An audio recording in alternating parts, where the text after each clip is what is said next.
বিসমিল্লাহির রহমানির রহিম।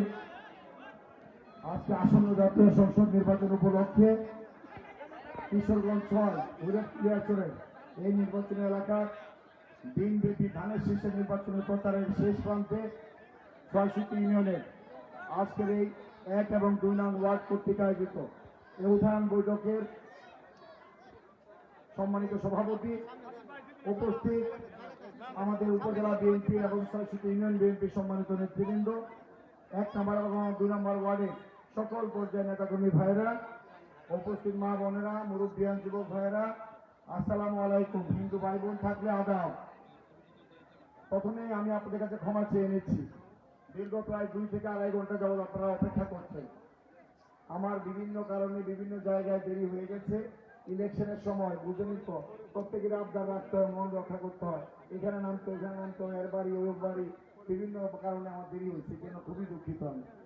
প্রথমে আমি ১ এবং ২ নম্বর নেতৃবৃন্দকে সংগ্রামে অভিনন্দন জানাই। কথা ছিল কিন্তু এটা উঠান বৈঠক হবে, আমি তো দেখছি সেটা একটা জনসভা হয়ে গেছে। সেই কারণে সকল নেতৃবৃন্দ যারা ১ এবং ২ নম্বরের আয়োজক, প্রত্যেককে জানাই আমার অন্তঃস্থল থেকে সংগ্রামে অভিনন্দন। প্রিয় ভাইরা, আজকে আমি আপনাদের কাছে এখানে বক্তব্য রাখছি। আগামী জাতীয় সংসদ নির্বাচন আর মাত্র কয়দিন বাকি? 5 দিন বাকি। আজকে 6 তারিখ, 5 দিন, 6 দিনের দিন ইলেকশন, তার মানে 5 দিন বাকি আছে। আমি আপনাদের সাথে এসেছি আজকে আপনাদের সন্তান হিসেবে, কোনো নেতা হিসেবে আমি এখানে কথা বলতে আসি না। আমি এই এলাকার সন্তান, এই এলাকার মানুষের সাথে আমার আত্মার সম্পর্ক, হৃদয়ের সম্পর্ক। এই শরীফুর রহমান নামক গাছটি আপনারা রোপণ করেছিলেন আজকে থেকে ৩৪ বছর আগে। এই গাছটা রোপণ করে এই গাছে পানি দিয়েছেন, সার দিয়েছেন, গোবর দিয়েছেন, নিড়ানি দিয়েছেন, সেবা করেছেন। আজকে সেই গাছটা একটা পরিণত বয়সে উপনীত হয়েছে।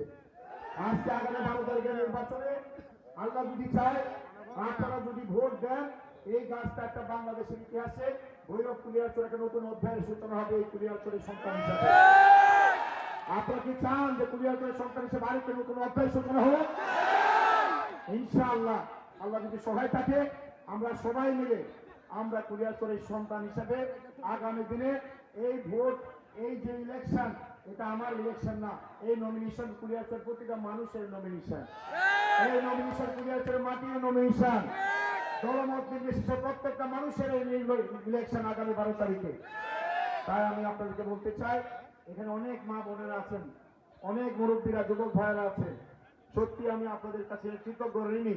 স্বাধীনতার পর অনেক ইলেকশন দেখেছি, আমার মুরব্বীরা এখানে উপস্থিত আছে, অনেক ইলেকশন ওনারা দেখেছেন। আমরা দেখি না এবারের মতো আমার মা বোনরা এভাবে যে রাস্তায় বের হয়ে আসে, ঘর থেকে এভাবে যে তারা উৎসাহ উদ্দীপনা দেখায়, তার সন্তানকে, তার ভাইকে বিপদের সময় পাশে থাকার জন্য তারা এভাবে যে প্রতিজ্ঞা করে রাজপথে নামে, এবার প্রথম দেখলাম ইনশাআল্লাহ। তাহলে বিশ্বাস করি এবারে এই যে যুদ্ধ, এই যে বুথ যুদ্ধ, এবারের যে ঘর থেকে বের হয়ে আসে আমার মা বোন, ইনশাআল্লাহ বিজয় হয়ে ইনশাআল্লাহ ঘরে ফিরবে আমার প্রত্যেকটা। প্রিয় ভাই বোনেরা, আমরা যখন আন্দোলন করতাম, সংগ্রাম করতাম, আমরা যখন ঘর থেকে বের হতাম, আমাদের সন্তানগুলো আমাদের পায়ে জড়িয়ে ধরত, বলতো বাবা ঘর থেকে বের হবো না, কারণ এমন একটা সংখ্যা ছিল আবার ঘরে ফিরে আসতে পারি কিনা। আমরা যখন ঘর থেকে বের হতাম, আমাদের স্ত্রীরা সামনে কিছু বলতে পারতো না, পাশের রুমে গিয়ে মুখে কাপড় দিয়ে ডুকতে ডুকতে কাঁদতো। আমাদের মায়েরা কাঁদতে কাঁদতে চোখের নিচে ঘা হয়ে গিয়েছিল, তবুও আমরা রাজপথ ছাড়ি নাই।